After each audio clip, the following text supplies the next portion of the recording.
They thought you were done because you stopped talking, because you stopped showing, because you stopped explaining your pain to people who never really cared. But what they didn't know was this silence wasn't your surrender. It was your survival. You were never falling apart. You were pulling yourself together quietly. You didn't stop speaking because you had nothing to say. You stopped because you finally realized no one was truly listening. They heard your words, but not your wounds. They noticed your voice, but not your emptiness. Because every time you opened your heart, it was either ignored, judged, or misused. You therefore learnt to close it gently, firmly, and gracefully. You discovered that quiet is space rather than empty.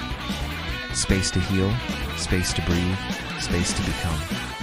And for a while, you tried. You smiled with a cracked heart. You showed up with tired eyes. But deep down, you were drowning. Not in water, but in weight. Bearing the burden of everything you couldn't describe. You didn't need company to become. You're here to be unshakable. You're not here to be seen. You're here to survive. And then thrive. You don't have to fight for attention. You don't have to beg for love. Just breathe and remember, you are still here. After everything, you're still here. And that means something. In silence, in strength, in full command of your storm. Stay grounded. Stay quietly powerful. And you didn't need validation to matter. You just needed time. But still kept your soul alive. This message was for you. Like this video if it made you feel seen. Subscribe to MindWisdom to join the tribe of silent warriors. And hit that bell icon so we can keep reminding you of who you truly are. The kind of grief that doesn't show up in photos. The kind of loneliness that echoes even when the room is full. And still you rise.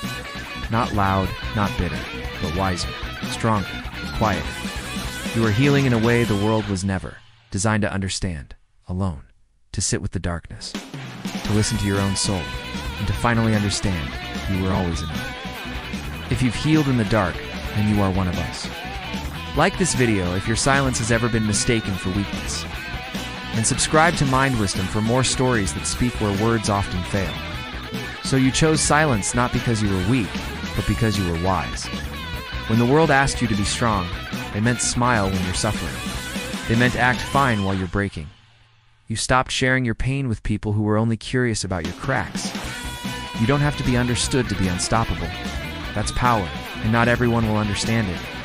But that's not your problem. You weren't born to be explained. We're born to evolve. And that's when the real healing began. It's not loud, not dramatic, it's just real. Let them remind you, you are still here. That's more than most could have done.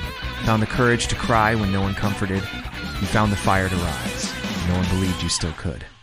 And still, you never gave up. That's strength they'll never understand.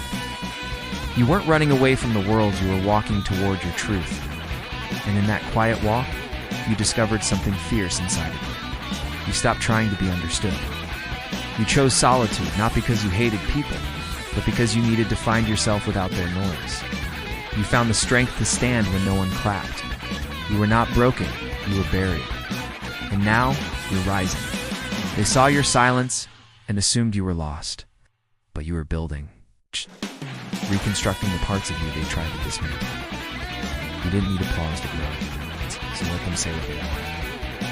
Let them think what they will. You are not here to be understood. You are not behind.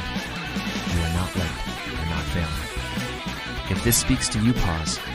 Let it in. You are not your pain. You are what rises after it. If this story feels like your truth, if you've walked this quiet path back to the fire inside you, you have survived the kind of nights that leave no evidence. You've learned how to rebuild without witnesses, how to stay soft in a hardened world, how to carry pain with grace.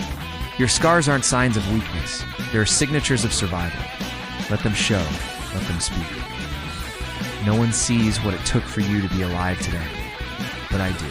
And more importantly, you do. Being loud is not a prerequisite for having power. You just have to stay alive. Some of the greatest storms are survived in silence.